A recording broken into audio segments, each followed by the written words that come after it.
똑같은 숙제를 다시 내주는 것. 우리 해병대 예비역은 정부 여당은 물론이고 야권의 신속한 최상병 특검 통과를 촉구합니다. 최상병 특검법이 속히 처리돼야 하는 것은 고위공직자 범죄수사처와 경찰이 기한 내 숙제를 풀지 못했기 때문입니다.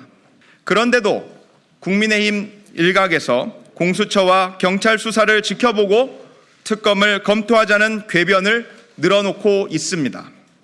최상병 사건 숙제를 기한 내 마치지 못한 수사 부진아들에게 똑같은 숙제를 다시 내주는 것이 국민의힘 당론이라면 최상병 수사외압 사건의 공범이 되겠다고 국민의힘은 선언하는 것과 다름없습니다. 수사외압의 주범 윤석열 정권은 런종섭 도주세사 쇼, 귀국쇼, 사퇴쇼로 국민을 기망한 바 있습니다. 그 결과 4월 10일 총선에서 따끔함을 넘어 숨통이 끊어지기 직전의 심판으로 귀결되었습니다.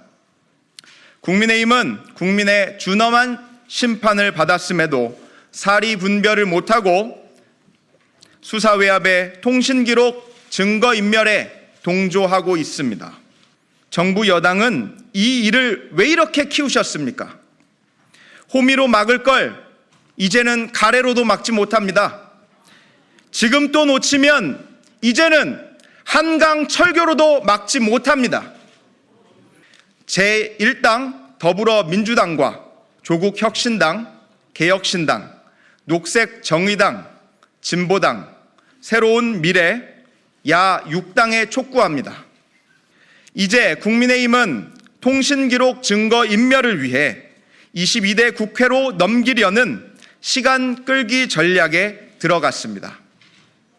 뻔히 보이는 여당의 못된 짓에 망설이지 말고 국민만 바라보고 직진하시기 바랍니다.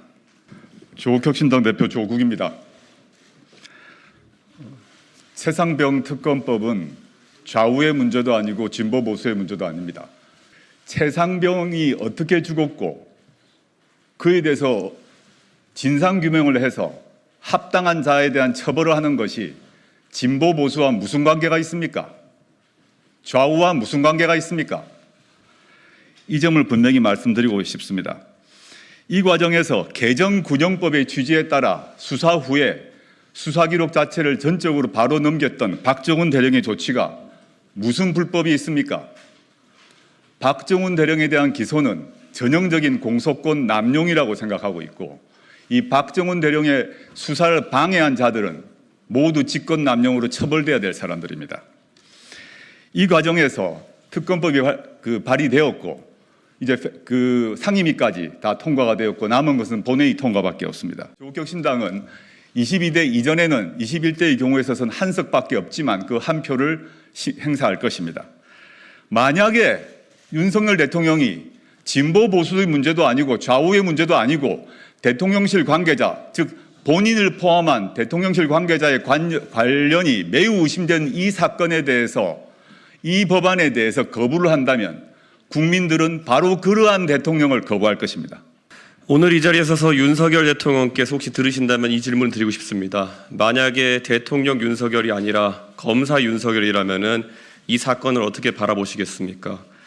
평소에 국민들에게 사랑받았던 스타검사 윤석열 시절의 그 모습을 상기해 보자면 아마 이번 기회에 이런 문제가 다시는 나타나지 않도록 고위직까지 철저한 수사를 통해서 발본색원하겠다고 수사 방향을 천명했을 것입니다.